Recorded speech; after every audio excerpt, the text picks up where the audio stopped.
Masa Nabi Muhammad sallallahu alaihi wasallam Isra Mi'raj, Nabi tengok ada pokok kayu hijau kat bawah. Nabi tanya Jibril, "Ya, itu pokok kayu hijau apa?" Disitulah dulu Musa bersandar manakala dia tak ada tempat berpegang. Ayah hilang, mak tak ada, istana dah tinggal, manusia tak ada yang dikenal. Kadang dalam hidupnya begitu. Allah buat kita hilang pegangan supaya apa? Supaya kita hanya bergantung kepada tali Allah bihablillah. Makanya jangan suuzon pada Allah. Puan mungkin sekarang bergantung pada suami, tak lama selepas tu mati laki. Kenapa laki aku yang mati? Kenapa tak laki dia?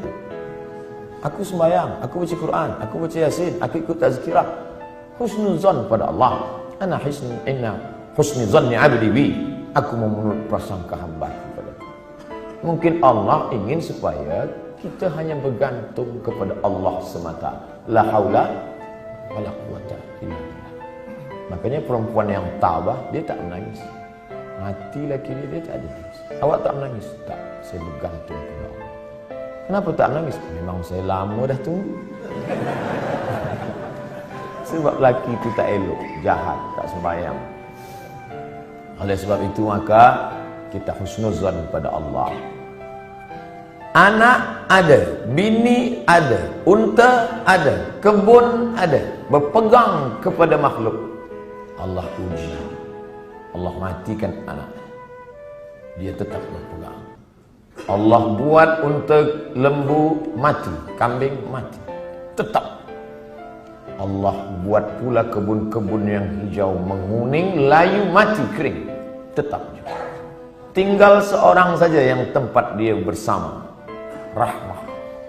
Maka disebut dalam doa orang menikah, Allahumma arham bainakuma kama rahimta baina Ayyuba wa rahmah.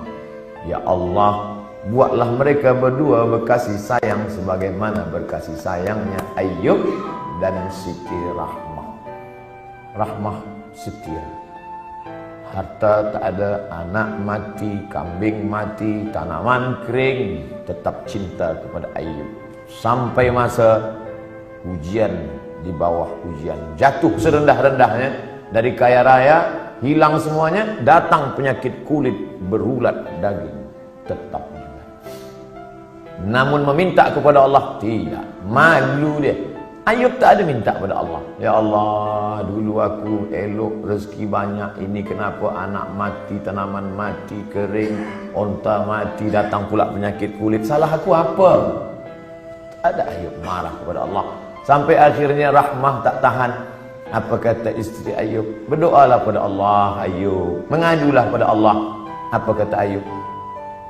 Rabbi anni massani ad-dur wa anta arhamur rahimin.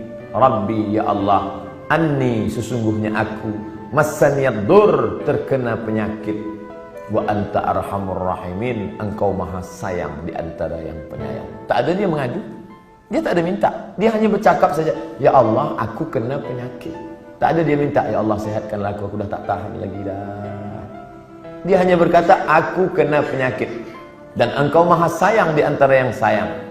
Maka saat itu apa kata Allah? Urkut birijlika, tumit engkau pijakkan ke tanah, keluarlah air memancar, mughtasalun baridun, air yang sejuk, dia mandi sehat walafiat, dibalikkan Allah lagi semua yang hilang. Bersandar, berpegang kepada Allah. Tak ada jalan lain. Hablum minallah. Faqsusil qasasa, ceritakan kisah-kisah itu hai Muhammad sallallahu alaihi wasallam. Ceritakan kisah-kisah itu wahai Abdul Somad, supaya apa? La'allahum yatafakkarun, supaya manusia ni berfikir, jangan dia sangka dia saja yang diuji Allah. Bahawa nabi-nabi dulu pun ujian hidupnya luar biasa. Mereka luar biasa. Kalau Ustaz Abdul Somad biasa di luar.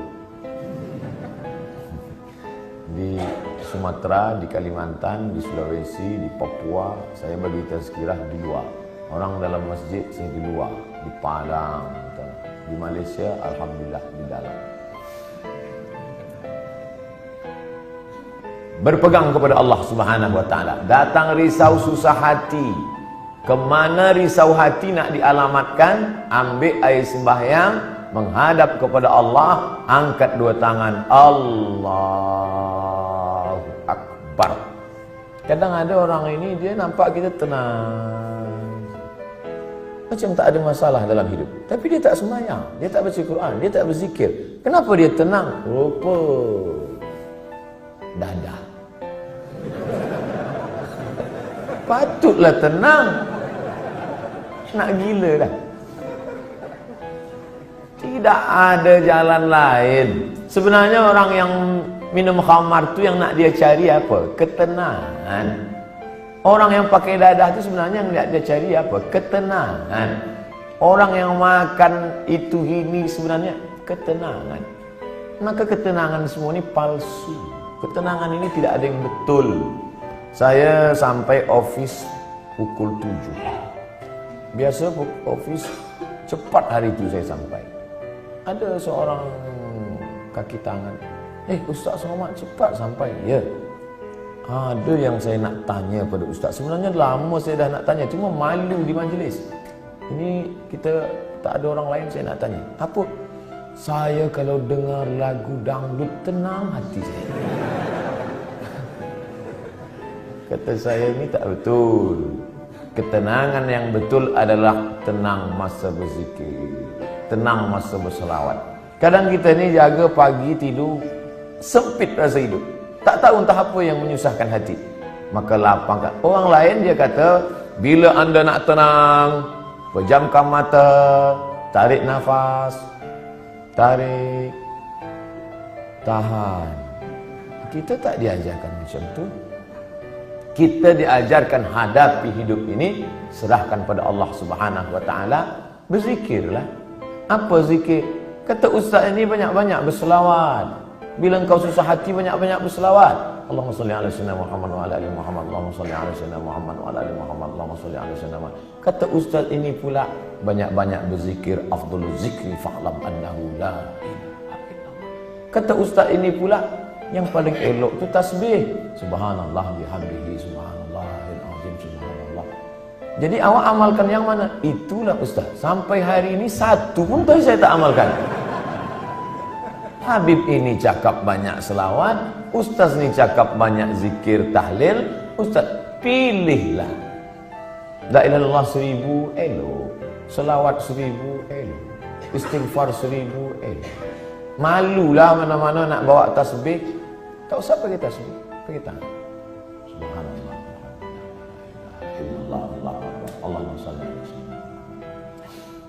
3 kali pergi umrah, 3 bawa tasbih balik, 3-3-nya tergantung di kereta. Patutlah kereta tu yang tenang. Yang punya kereta risau.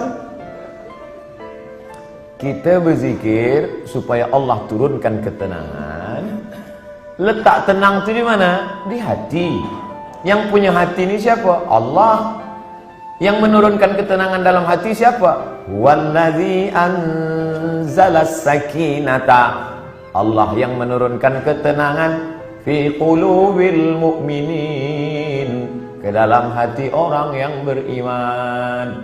Kadang hati tu macam kopi yang dikacau, kacau balau. Tapi kemudian manakala kita berzikir, terasa dia tenang. Pagi nak pergi ke office, Allahumma salli ala sayyidina Muhammad, Allahumma salli ala sayyidina Muhammad, Allahumma salli. Baca dapat dari rumah, makin jam makin banyak. Kalau kita marah, mengamuk, apakah jam tu berjalan? Tidak. Mengamuk macam apa ni? Bukan dia bergerak. Kalaulah kita mengamuk dia bergerak, tentu kita mengamuk, kekejap mengamuk, kekejap mengamuk. Dia tidak akan merubah apapun. Maka banyak-banyak berzikir, banyak-banyak berselawat. Apalagi kita duduk di kota besar, internasional. Nak berangkat pagi, jam, balik jam, di tempat kerja pula banyak masalah. Bila lagi kita nak dapat ketenangan? Maka tak ada jalan lain kecuali hablum minallah. Berzikir. Saya malu nak bawa tasbih Ustaz. Okey, ada yang sekarang pasang macam ring cincin. Okey. Subhanallah, subhanallah. Tenang, terasa tenang. Subhanallah, subhanallah. Dapat 100. Subhanallah. Dapat 200. Dapat 1000, ambil gambar.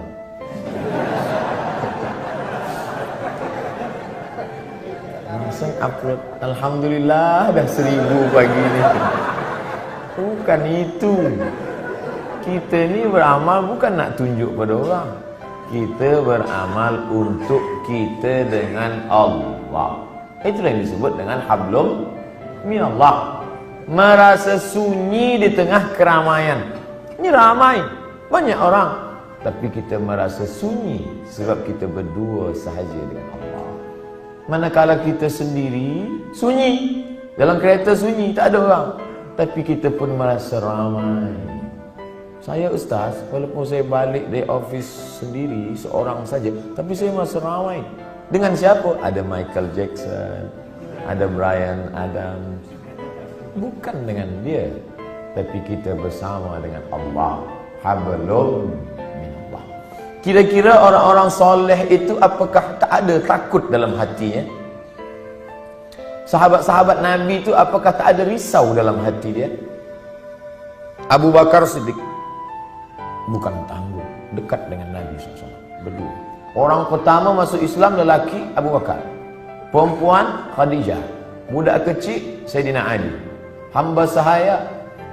Ini orang paling dekat dengan Nabi. Tapi manakala dia berada di Jabal Thur dan dia tengok kaki orang kafir Quraisy sikit lagi nak tangkap,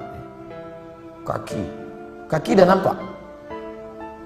Dan orang kafir Quraisy maaf cakap terkencing. Dia kepala dia tengok ke atas, maka tak nampak. Andai dia tengok ke bawah, dia nampak Abu Bakar. Waktu itu Abu Bakar dah takut. Apa kata Nabi SAW? La tahzan, innallaha ma'ana. La tahzan, jangan cemas, jangan takut, jangan sedih. La tahzan, don't be sad. Itulah yang jadi buku bestseller yang ditulis oleh Aid Al-Qarni dalam banyak bahasa, termasuk bahasa Melayu, bahasa Indonesia, ditulis asli original bahasa Arab. Jangan takut wahai Abu Bakar. Apa pelajaran yang dapat kita ambil daripada perjalanan Rasulullah SAW ini?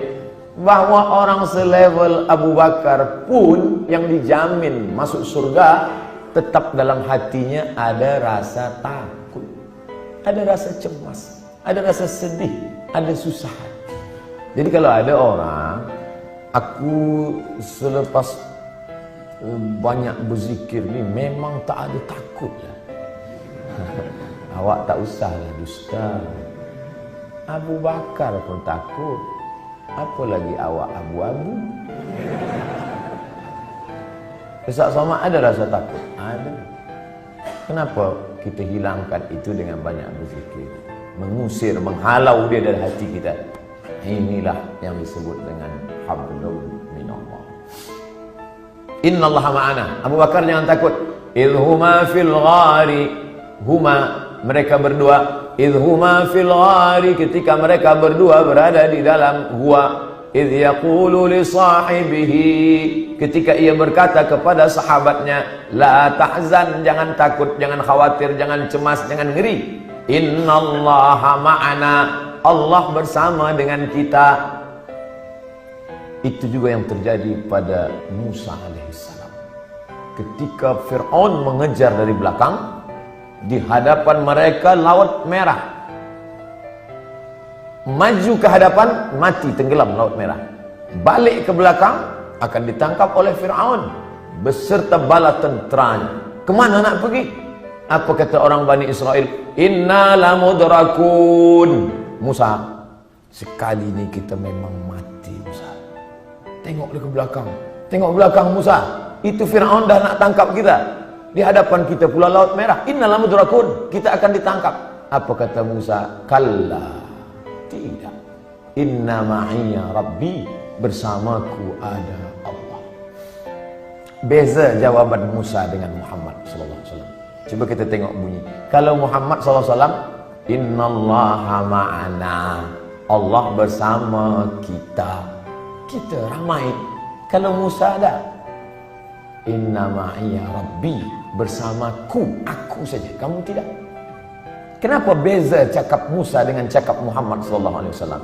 Kerana sahabat Musa berbeza dengan sahabat Muhammad. Sahabat Muhammad ketakutan.